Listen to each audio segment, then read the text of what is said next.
Hi, this is Donna with Sparrowstudios7, bringing to you I Read and I Learn, reading Genesis 11 tonight.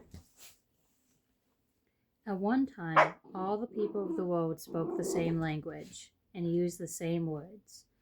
As the people migrated to the east, they found a plain in the land of Babylonia and settled there. They began saying to each other, "Let's make bricks and harden them with fire." In this region, bricks were used instead of stone, and tar was used for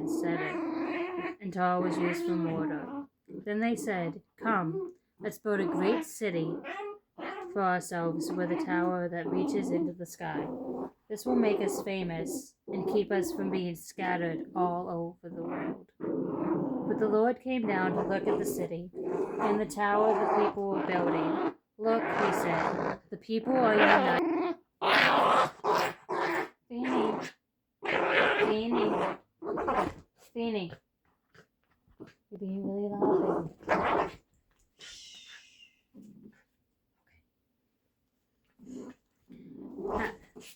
The people are united and they all speak the same language. After this, nothing they set out to do will be impossible for them.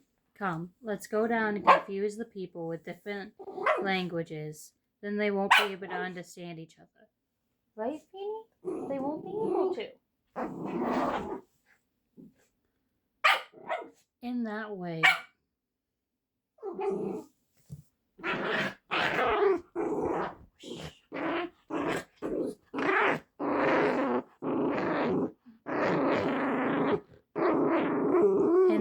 the Lord scattered them all over the world, and they stopped building the city.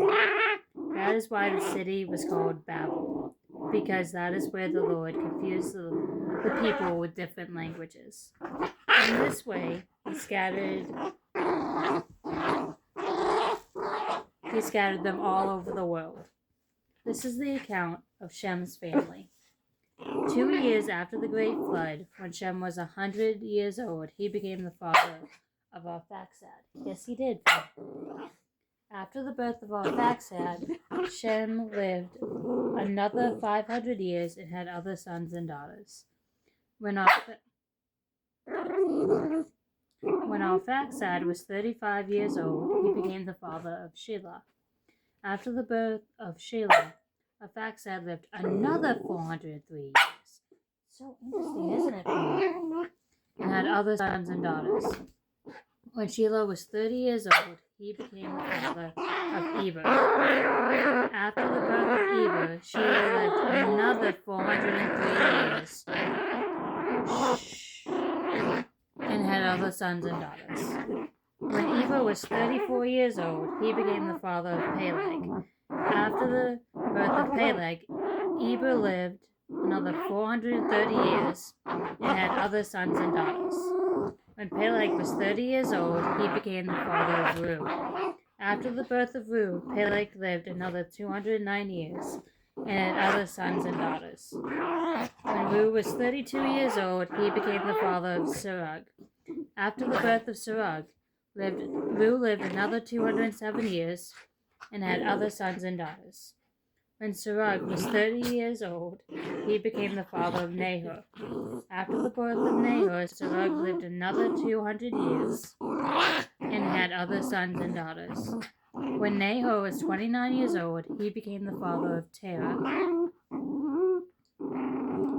After the birth of Terah, Nahor lived another 119 years and had other sons and daughters.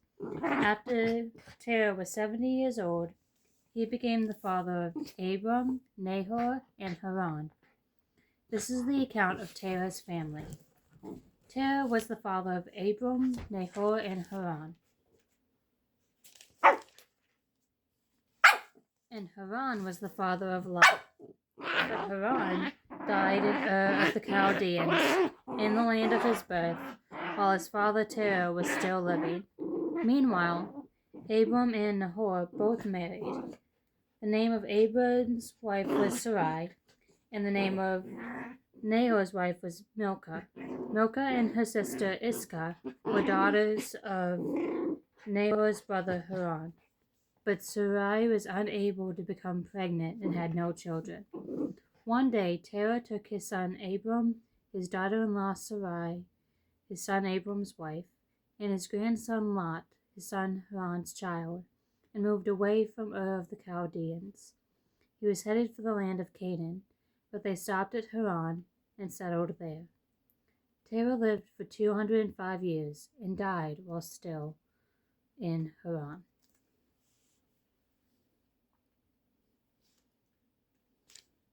Now he's quiet. I hope you guys enjoyed the growling accompaniment.